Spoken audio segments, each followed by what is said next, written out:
Hello दोस्तों, मैं सुनील कुमार आप सभी दोस्तों का हमारे यूट्यूब चैनल शिक्षा लाइव स्टडी पर स्वागत करता हूं।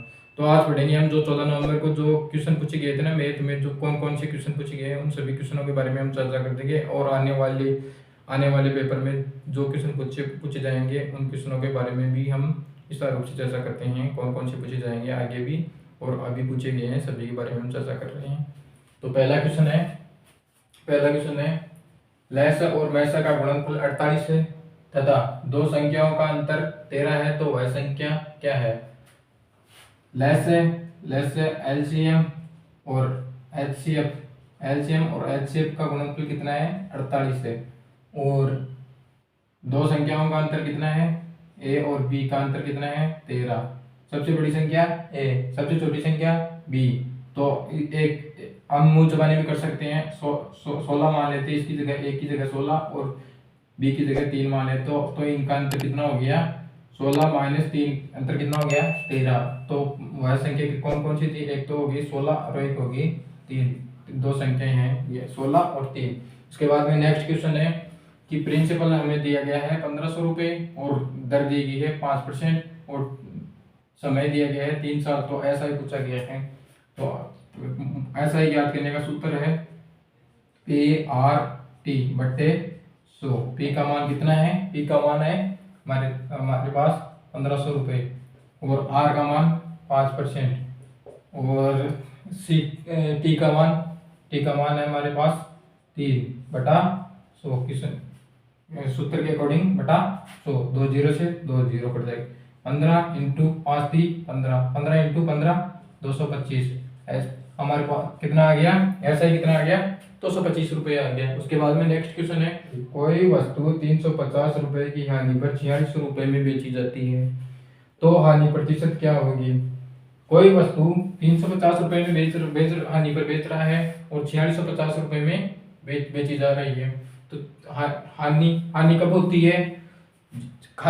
है, क्रय मूल्य तो होता है ज्यादा और विक्रय मूल्य होता है कम, तब हानि होती है। तो क्रय मूल्य ज्ञात करना है तो 4650 रुपए क्या है विक्रय मूल्य और हानि कितनी हुई 350 रुपए की। इसको दोनों को हम ऐड कर लेंगे तो क्या आ जाएगा हमारे पास कॉस्ट प्राइस आ जाएगा। क्रय मूल्य 4650 और 350 कितना हो गया, दोनों को जोड़ के 5000 रुपए। कितने की हानि हुई 350 रुपए की हानि होती है। किस पे होती है 5000 रुपए पे। हमेशा क्रय मूल्य पर हानि और लाभ निकलता है। हानि और लाभ हमेशा क्रय मूल्य पर निकाली जाती है। परसेंट में बदलने के लिए 100 से गुना कर देते हैं। 2 0 से 2 0, 0 से 0, 5 अंता 35, 7% की क्या होती है हमें हानि होती है, 7% की हानि। नेक्स्ट क्वेश्चन है यदि अंकित मूल्य क्रय मूल्य से 35% ज्यादा अंकित किया जाता जाए तथा अंकित मूल्य पर 15% की छूट दी जाए तो लाभ प्रतिशत क्या होगा। यह क्वेश्चन बोल रहा है कि क्रय मूल्य तो हमारे पास है 100% और 100% अंकित मूल्य कितना अंकित कर रहा है 35% ज्यादा। 100 रुपए हमारे पास अंकित मूल्य है तो 35% अधिक अंकित करता है तो 135 रुपए। तीन होता है हमारे पास, एक तो होता है कॉस्ट प्राइस, एक होता है सेलिंग प्राइस, एक होता है प्रिंट रेट। जो वस्तु पर छपा हुआ होता है ना मूल्य वो हमारे पास होता है प्रिंट रेट, इसको इंग्लिश में बोलते हैं। कॉस्ट प्राइस हमारे पास कितना है 100 रुपए और जो प्रिंट रेट कितनी 35% अधिक अंकित करता है, क्रय मूल्य से 35% अधिक अंकित करता है तो 135 रुपए। फिर अंकित मूल्य पर कितने परसेंट की छूट दे रहा है 15% की छूट दे रहा है। अंकित मूल्य कितना है हमारे पास 35 रुपए, 15% की छूट दे रहा है तो 15% निकाल लेते हैं।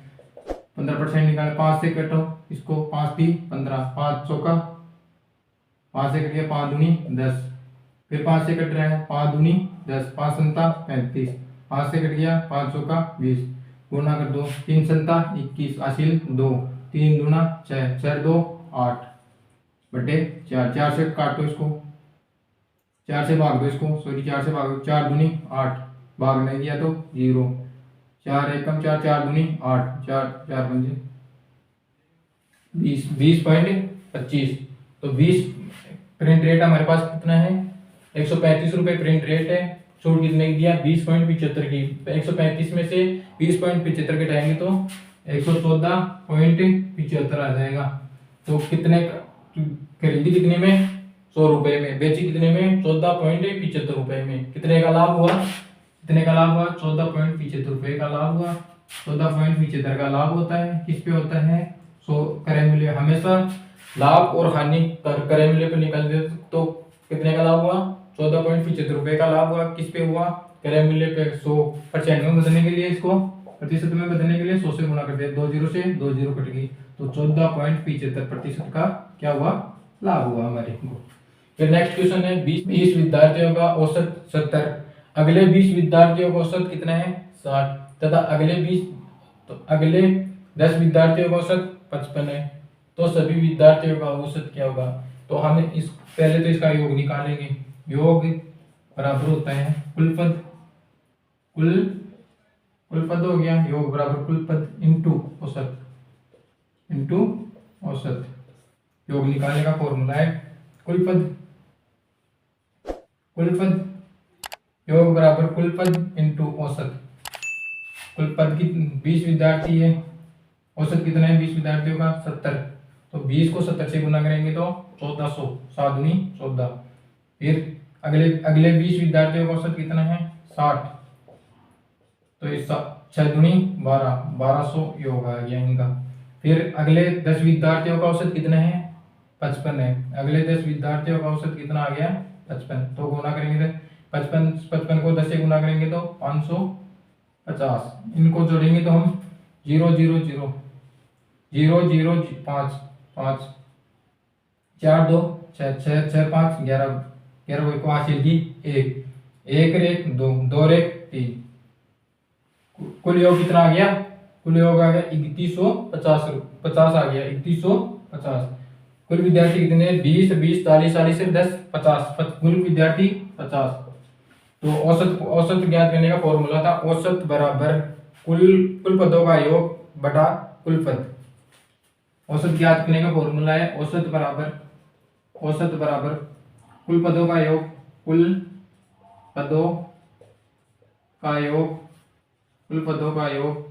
बटा कुल पद। तो औसत ज्ञात करेंगे, औसत बराबर कुल पदों का योग बटा कुल पद। 350 में भाग दे देंगे, 50 का 0 से 0, 5 से कट गया, 5 6 30, 1 बच गया, 5 उतार लिया 15, 5 3 15, तो औसत आ जाएगा हमारे पास 63। नेक्स्ट क्वेश्चन है, इसके बाद में शंकु की त्रिज्या दे रखी है 7 सेंटीमीटर, हाइट है 30 सेंटीमीटर है, तो शंकु का आयतन बताओ। शंकु का आयतन ज्ञात करने का फॉर्मूला है आयतन बराबर शंकु का आयतन ज्ञात करने का formula 1/3 pi r square h, 1/3 into 22/7, pi का मान कितना है 22/7, आर का मान कितना है 7 सेंटीमीटर, 7 इंटू 7 स्क्वायर है ना, 2 बार गुना कर देंगे। फिर एच का मान कितना है 30 सेंटीमीटर, तो 30 से इसको गुणा कर देंगे, 7 से कट गया, 7 एकम 7, 3 से काटो इसको, 3 से 10 बार कट गया ये, 3 एकम 3 10 बारी, 22 इंटू 7, 22 इंटू 7 इंटू 10, इसको गुना करेंगे तो 22 अंता 154, आंसर आ गया सेंटीमीटर स्क्वायर में 1540 आंसर आ गया। इसके बाद नेक्स्ट क्वेश्चन है क्वेश्चन नंबर 7 में दिया गया है, ए किसी काम को 10 दिन में करता है, बी किसी काम को 16 दिन में करता है, सी किसी काम को 10 दिन में करता है, बी किसी काम को 16 दिन में करता है, सी किसी काम को 30 दिन में करता है। तो इनका हम टोटल कार्य निकालेंगे, टोटल कार्य कितना आ जाएगा इनका एलसीएम 240। तो ये एक 10 दिन में कितना काम करता है 240, तो एक दिन में कितना करेगा 24। बी 16 दिन में कितना काम करता है 240, तो एक दिन में कितना करेगा 16 एकम 16, 8 बज गए, 16 पंजे 80, तो बी एक दिन में 15 कार्य करेगा। तो सी 30 दिन में कितना कार्य करता है 240, तो एक दिन में कितना करेगा 8 कार्य करेगा। क्वेश्चन पूछ रहा है तीनों मिलकर 3 दिन तक कार्य करते हैं, उसके बाद ए और सी इस कार्य को छोड़ देते हैं, तो शेष कार्य को बी कितने दिनों में पूरा करेगा, ये पूछ रहा है क्वेश्चन। तो ए प्लस बी प्लस सी तीनों मिलकर के एक दिन में कितना काम करते हैं 47। तीनों मिलकर एक दिन में कितना कार्य करते हैं 47। तीनों का वर्कर तीनों का कार्य है 47। तो 3 दिन तक कितना कार्य करेंगे तीनों मिलके 7 ही 21 2। तीनों मिलकर कितना कार्य करेंगे ए बी और सी तीनों मिलकर एक दिन में तो करते हैं 47 कार्य। तो 3 दिन तक कितना कार्य करेंगे 7 ही 21 हासिल 2 3 चौक 12 12 2 14। तो कुल कार्य कितना करेंगे 3 दिन में 100। कुल कार्य 240। तीनों ने मिलकर कितने दिन तक कार्य किया 3 दिन तक कितना कार्य किया 141। तो 240 में से 141 घटा देंगे तो बी 99। 240 में से 141 घटाएंगे तो 99। तो बी 99 कार्य को कितने दिन में पूरा करेगा। तो बी एक दिन में कितना कार्य करता है 15। तो कुल कार्य कितना है 99 को 15 से भाग दे देंगे 3 से काटेंगे 3 तिया 9 3 तिया 9 3 3 पंचे 15 कितना आ जाएगा 33/5 भाग दे देंगे 5 ही 30 कितना बचा 3/5 6 सही 2/5 दिन में बी कार्य पूरा कर देगा। फिर उसके बाद में नेक्स्ट 8 सेंटीमीटर त्रिज्या के गोले को पिघलाकर 2 सेंटीमीटर त्रिज्या के कितने छोटे गोले बनाए जा सकते हैं। तो लिखेंगे ऊपर लिखेंगे बड़े बड़े गोले का आयतन बड़े गोले का आयतन। नीचे लिखेंगे छोटे गोले का आयतन। छोटे गोले का आयतन बड़े गोले का आयतन लिखेंगे 4/3 पाई r क्यूब। नीचे लिखेंगे बड़े गोले का आयतन ऊपर छोटे गोले का आयतन आएगा 4/3 पाई r क्यूब। छोटे गोले का आयतन है 4/3 पाई r क्यूब। 4/3 पाई से 4/3 पाई क्यूब की r क्यूब की कितनी वैल्यू 8। बड़े गोले की त्रिज्या 8 8 का क्यूब 512। छोटे गोले की त्रिज्या 2 सेंटीमीटर 2 सेंटीमीटर का क्यूब 2 का क्यूब 8 8 से काटेंगे 8 8 6 48 बचा 3 3 2 काटे 32 8 चौक 32। कितने गोले बनाए जाएंगे 64 गोले बनाए जाएंगे छोटे। उसके बाद में नेक्स्ट क्वेश्चन है 53 से 78 तक की सभी अभाज्य संख्या का गुणनफल का इकाई अंक। कि 53 से लेके 78 तक सभी अभाज्य संख्याओं को गुणा करेंगे तो लास्ट में इकाई अंक कितना आएगा ये पूछ रहे हैं। 53 के बाद में 53 से एक तो है 53 के बाद में कितनी आएगी 54 55 56 57 58 59 आ गई एक। फिर आ गई एक 61 आ गई। फिर आ गई एक 61 67 आ गई। फिर एक आ गई 71 आ गई। 71 के बाद 73 आ गई। 73 के बाद कोई नहीं है तो इनकी इकाई को गुना करते हैं 3 नाम 27 7। फिर इसको गुना करेंगे 7 7 7 49 9 इकाई का 9 एकम 9। फिर इकाई अंक को गुना कर देंगे 9 3 27 9 3 27। इकाई अंक कितना है इसमें 7 7 का इकाई अंक का गुना करने के बाद इन सभी संख्याओं को गुना करने के बाद इकाई अंक आएगा 7। इकाई अंक कितना आएगा 7। इसके बाद में नेक्स्ट क्वेश्चन इनमें से अभाज्य संख्या कौन सी है। इन सभी में से इनमें से अभाज्य संख्या कौन सी है।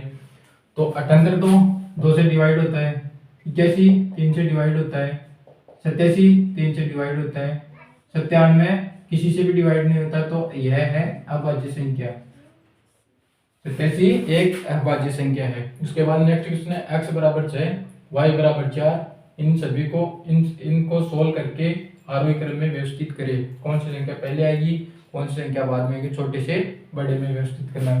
x का मान 6 x का मान 6 y का मान 4/3 2x का मान 6 6 दूनी 12 12 4 y का मान 4 12 4 16 16/4। फिर उसके बाद में 5x प्लस 5y x का मान 6 6 पंजे 30 6 पंजे 30 प्लस 5y y का मान 4 5 का 20 20/5 5। फिर उसके बाद में है 3x प्लस 5y बटा 7। x का मान 6, 36 18 प्लस 5x, y का मान 4, 4 पंजे 20 बटा 7। इनको जोड़ लेंगे, 6 और 4 10, 10 बटा 3। फिर ये कट जाएगा, 4 चौक 16 बटा 1। 30 प्लस 20 50, 50 बटा 5। और इसके बाद आएगा 18 प्लस 20, 18 और 20 38 बटा 7। डिवाइड करेंगे, 10 को 3 से डिवाइड किया तो 3 सही 33, 3.33। इसको डिवाइड करेंगे तो 4, इसको डिवाइड करेंगे तो 10, इसको डिवाइड करेंगे 7, 7 पंजे 35। 38 को 7 से डिवाइड करेंगे तो 7 पंजे 35। कितना बच गया 5, 3 जीरो उतार लिया, 7 चौक 28, मतलब 54 पॉइंट कुछ आएगा। तो सबसे बड़ी संख्या सबसे छोटी संख्या कौन सी है, x प्लस y बटा 3। फिर उसके बाद आएगी, फिर उसके बाद सबसे इनसे बड़ी और तो आएगी 2x प्लस y बटा 4। फिर उसके बाद में कौन सी है 5.4। इसके बाद में 3x प्लस 5y बटे 7। फिर उसके बाद में आएगी कौन सी संख्या आएगी, उसके बाद में आएगी ये वाली 10, 5x प्लस 5y बटा 5। ये क्वेश्चन पूछा गया था, या इसको आरोही क्रम में व्यवस्थित करना है छोटे से बड़े की ओर। y बटे 3, फिर उसके बाद में 2x प्लस y बटा 4, 3x प्लस 5y बटा 7। उसके बाद है 5x प्लस 5y बटे 5। यह संख्या दी गई है, इनको आरोही क्रम में व्यवस्थित की करती। यह है इसका आंसर। नेक्स्ट क्वेश्चन पढ़ेंगे। रवि ने एक कुर्सी को 40% की हानि पर बेची। कुर्सी का विक्रय मूल्य 900 रुपए है, तो कुर्सी का क्रय मूल्य ज्ञात करें। कुर्सी का क्रय मूल्य ज्ञात करें तो 40% को हम लिखेंगे बिल के रूप में 2/5। हमारे पास पहले क्रय मूल्य और विक्रय मूल्य दे रखा है। क्रय मूल्य कितना है 5, तो 40% की हानि मतलब 2 रुपए की हानि, 5 पे 2 रुपए की हानि पर बेचा तो 3 रुपए में बेचा। हमारे पास विक्रय मूल्य कितना है 3। क्वेश्चन के अकॉर्डिंग विक्रय मूल्य कितना है 900। क्वेश्चन का विक्रय मूल्य 900 है, 900 को लिख देंगे ऊपर क्वेश्चन वाले को, और हमारे विक्रय मूल्य को लिख देंगे नीचे। फिर क्या पूछ रहे हैं क्रय मूल्य ज्ञात करें। क्रय मूल्य ज्ञात करने के लिए बोल रहा है, तो क्रय मूल्य कितना है 5, 5 से गुना कर देंगे, काट लेंगे 3 दिया 9, 900 300 बार कट गया 900, तो 300 को 5 से गुना करेंगे तो 1500। हमारा क्रय मूल्य कितना आ जाएगा 1500 रुपए। उसके बाद नेक्स्ट क्वेश्चन है, ए किसी कार्य को 50 दिन में पूरा करता है, बी किसी कार्य को 75 दिन में पूरा करता है, सी किसी कार्य को 20 दिन में पूरा करता है। इनका एलसीएम ले लेंगे, कुल कार्य कितना आ जाएगा 300। ए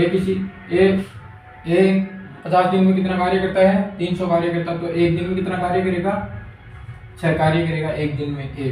बी एक दिन कुल 300 कार्य 75 दिन में पूरा करता है, तो एक दिन में कितना कार्य करेगा 4 कार्य करेगा। सी एक दिन में कितना कार्य करता है 20 दिन में कितना कार्य करता है 300, तो एक दिन में कितना कार्य करेगा 15 कार्य करेगा। तो तीनों मिलकर कितना कार्य करते हैं एक दिन में 6 और 4 10 और 15 25। तीनों मिलकर एक दिन में कितना कार्य करते हैं 25, तो तीनों मिलकर 4 दिन में कितना कार्य कर देंगे 60 कार्य कर देंगे। 15 चौके 60, 4 दिन में कितना कार्य कर देंगे 60 कार्य। शेष कार्य कितना बचा 240। सी काम छोड़ देता है। उसके बाद तीनों मिलके 4 दिन तक कार्य करते हैं, तो 4 दिन का कार्य का 15 चौके 60 कार्य तीनों मिलकर किए। सी ने कार्य छोड़ दिया। शेष कार्यों को बी और सी कितने दिनों में पूरा करेंगे। सी ए और बी कितने कार्य एक दिन में, ए का कार्य 6, बी का कार्य एक दिन का 4, दोनों मिला के एक दिन में कितना कार्य करते हैं 10 करते हैं। तो कुल कार्य कितना था 240 को ए और बी दोनों मिलके करेंगे, तो कुल कितने दिन में करेंगे 240 को 10 से भाग दे देंगे, 0 से 0, 24 दिन में दोनों मिलके उस कार्य को पूरा कर लेंगे। उसके बाद में नेक्स्ट क्वेश्चन है, 24 संख्याओं का औसत 35 है, यानी 26 संख्याओं का औसत 30 है, तो सभी 50 संख्याओं का औसत कितना होगा? अभी तो बाहर बताया था, योग योग योग बराबर कुल कुल पद इंटू औसत, तो योग निकल जाएगा 24 इंटू 35 को गुणा करें, 24 पंजे 120 हासिल 12, 24 48 48 से 12 60 600, फिर 26 इंटू 30 26 एकम 26 26 26 78 780। कितने कितने कितने थे, कितने विद्यार्थी थे? 50 विद्यार्थी थे, 50 विद्यार्थी थे। टोटल कार्य कितना हुआ? 0 8 13 1380 टोटल कार्य हुआ। तो सभी का औसत निकालना है, सभी का औसत याद करना है। टोटल कितना है? 1380। विद्यार्थी कितने हैं? 50। 0 से 0 5 से काटेंगे, 5 दूनी 10, 3 बच गया, 8 उतार लिया, 5 संता 35 बचा कितना? 3, 0 उतार लिया, यहाँ पॉइंट उतर गया, 5 ही गए 30। तो सभी का 50 विद्यार्थियों का औसत कितना आया? 27.6। उसके बाद में नेक्स्ट क्वेश्चन है, प्रथम पांच भाज्य संख्याओं का औसत ज्ञात करो। प्रथम 5 भाज्य संख्या कौन कौन सी है? सबसे छोटी भाज्य संख्या 4, फिर 6, फिर 8, फिर 9, फिर 10। इन सभी का औसत ज्ञात करना है, इन सभी को जोड़ लेंगे हम। तो औसत का फॉर्मूला क्या है? औसत बराबर कुल पदों का योग बटा कुल पद। कुल पदों का योग औसत बराबर कुल पदों का योग बटा कुल पद। कितने पद है? कुल पद 10। इन सभी को जोड़ लेंगे, 10 10 और 9 19 19 19 और 8 27 27 27 और 6 33 33 33 और 4 37। कुल पद कितने हैं? 5।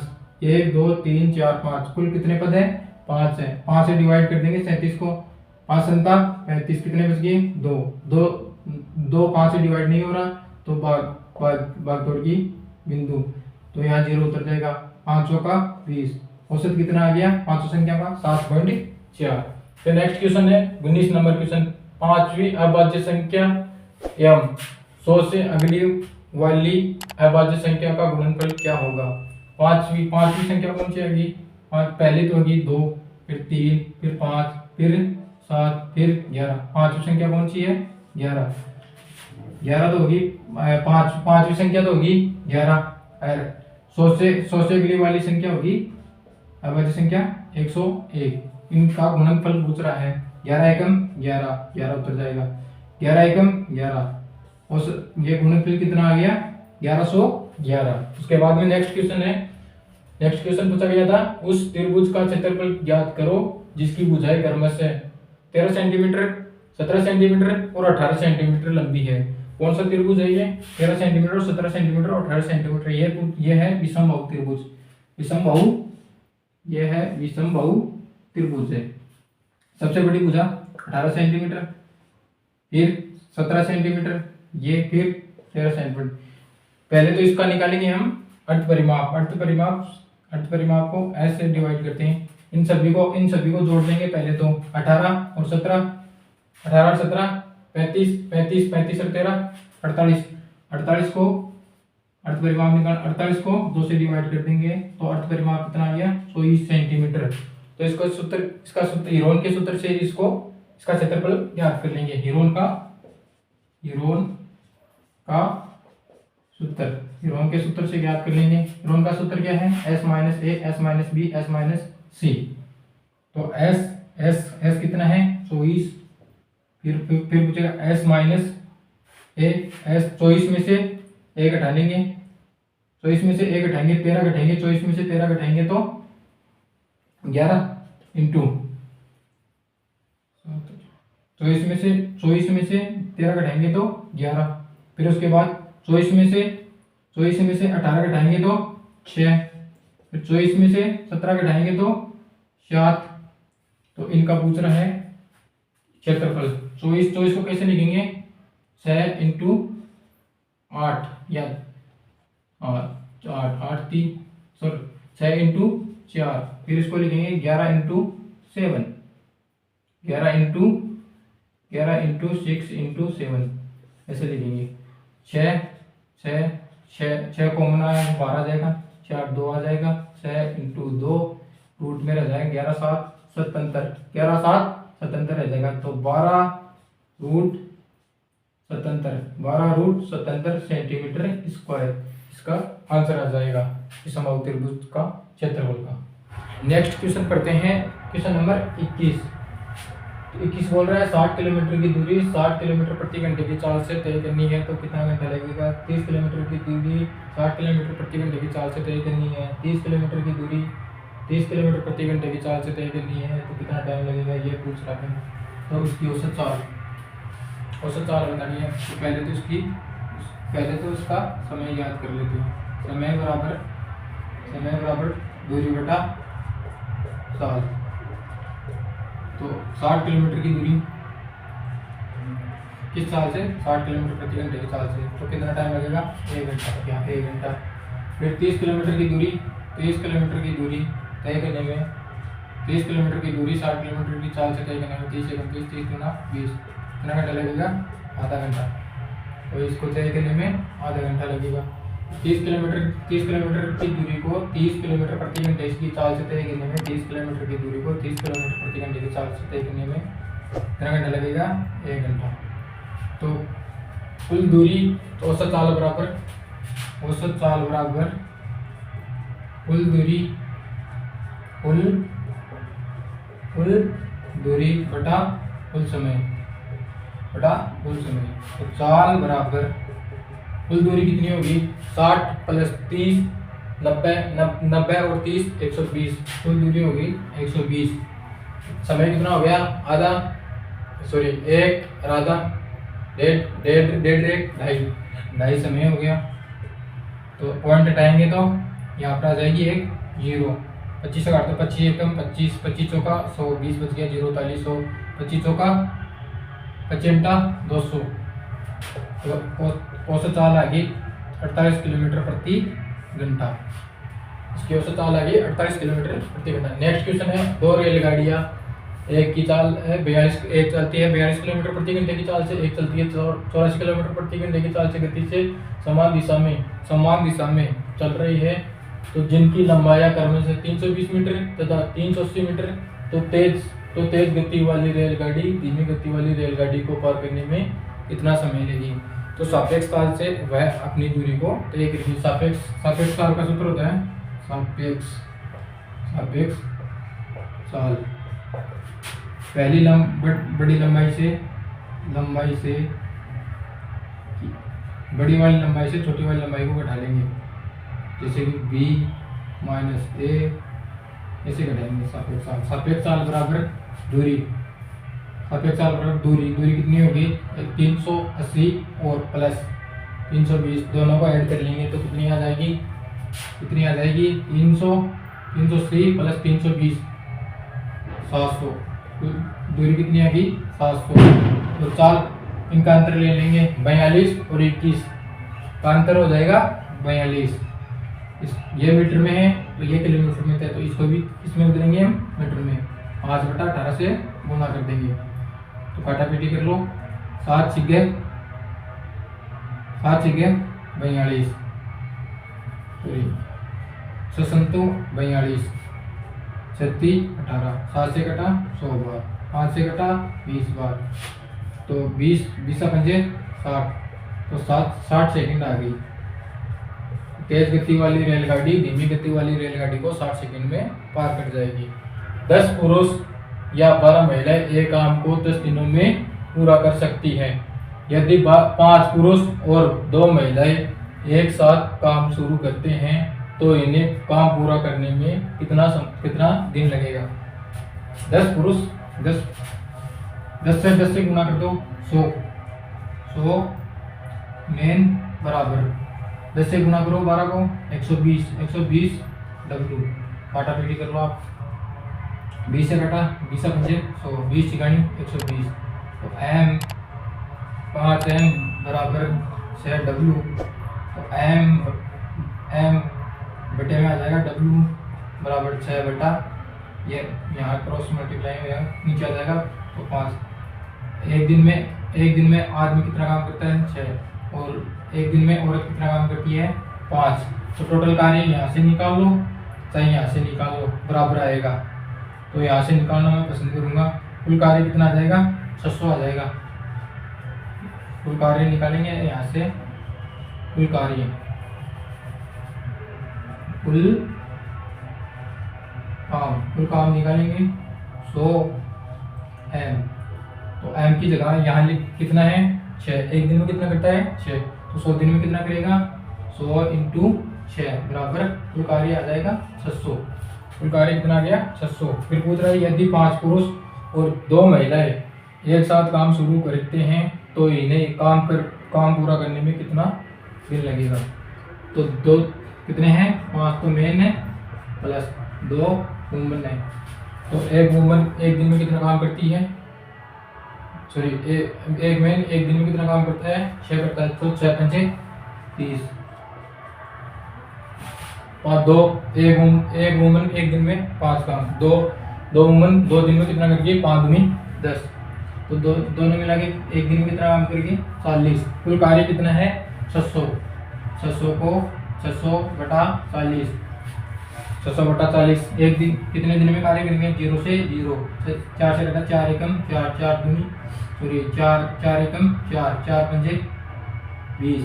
तो 15 दिन लगेंगे यहाँ पर इस कार्य को, जो 5 पुरुष और 2 महिलाओं को पूरा करने में 15 दिन लगेंगे। तो आपके पास डीजे की आवाज़ आ रही होगी, हमारे पड़ोस में शादी है इसलिए डीजे बज रहा है। तो ये क्वेश्चन है ना, ये आप मैंने क्वेश्चन कराए हैं ना, ये सभी दिल्ली पुलिस में अभी 14 नवंबर को आए थे पेपर में। तो ये क्वेश्चन पढ़ लो, इसी के अकॉर्डिंग सारे पेपर इसी के अकॉर्डिंग आएंगे लगभग। तो आज भी मैं अपनी वाणी को यहीं विराम देता हूँ। जय हिंद दोस्तों।